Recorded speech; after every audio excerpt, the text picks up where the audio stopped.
seeing the earth so dry and cracked because the rains hadn't come, and then when the rains eventually came in a huge storm which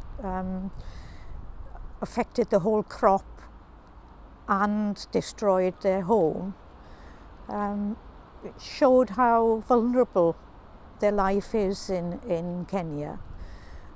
And despite this, Kizilu was still able to smile and